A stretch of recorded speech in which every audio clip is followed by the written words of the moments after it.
Ciao cari veniti, e a parola Sainatei. E siete sta come un chiaro riferimento alla reitia, ma secondo Andrea Pabo, autore dello studio Venetic Language, lui il che porta il senso di questa parola di un modo da dire etrusco.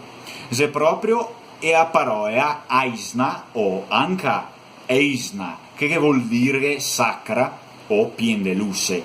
E ancora secondo lui, in Veneteo, i veneti antichi, i gacciapai a parola etrusca, per fare onore a dea reitia e a nostra dea. E ora così, che podaria essere che in tea origine i veneti diceva sol saina, che viene de aisna, per chiamare il nome della reitia, saina. Sol che dopo i mettesto anche il tei, che secondo Pabo che poderia essere ti o vu.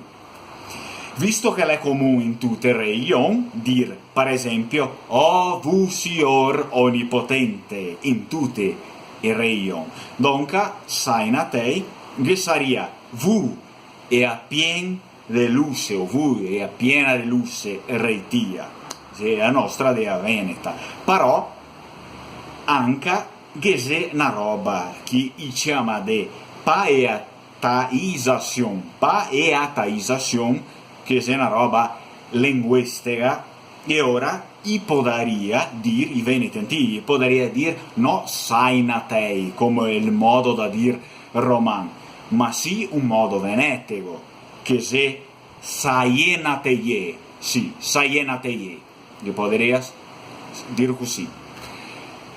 E ora, ciao ciao!